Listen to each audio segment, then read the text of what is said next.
Kapag ka Teacher's Day, nagkakaroon tayo ng little teacher. Kaya ngayon, bibisitahin natin, puntahan natin yung mga little teacher, kilalanin natin. Let's go! Hello ma'am, good morning po. Ito ang little teacher na, anong subject mo?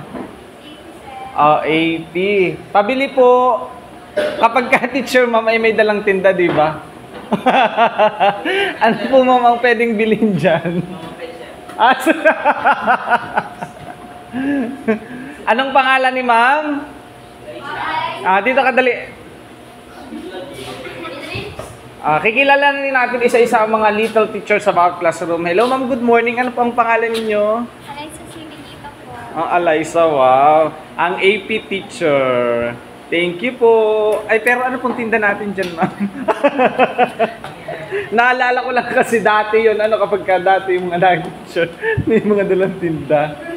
Ano naman ang aking little teacher? Anong pangalan ng aking little teacher? Tristan Castro. Ha? Tristan Castro. Okay, Tristan Castro. Oh.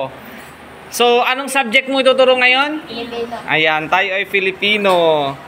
Parang ano? Bilang. Parang magkama.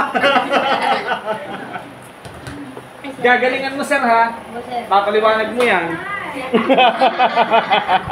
Magaling naman yan, kaya natin pinili, di ba? Kakalas, kilala niyo si sir? Oh, di ba? Magaling si sir. Oh, yan, nag-attendance na. Alis na tayo. Good morning. Sino po ang teacher dito? Ang ganda naman po pala ng teacher dito.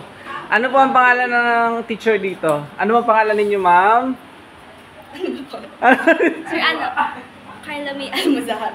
Inisip niyo ang kanyang pangalan. At ito ang kanyang mga estudyante. Oh. Maganda ba ang teacher ninyo ngayon? Oh, maganda. Di kayo inspired kay ma'am. Ang ganda ng teacher ninyo. Ano? Teacher kayo ng ano, ma'am? English po. English teacher. Ay, makaalis na at baka ako ay dumugo ang ilong dito. Parang dito ay nagpapalakpakan sa kabilang classroom. Good morning po. Sino po ang teacher dito? Oh! Napakasipag ng teacher. Talaga namang tinuturuan ng mga estudyante. Ano po ang pangalan ng teacher dito? I'm May Xavier V. Garcia from Grade Dynamics. Oh, ay iba. International teacher. Pang-international teacher pala ito. Lang guro sa MAPE. Yan, dito naman tayo. Good morning po. Ganda naman po ng teacher. Oh.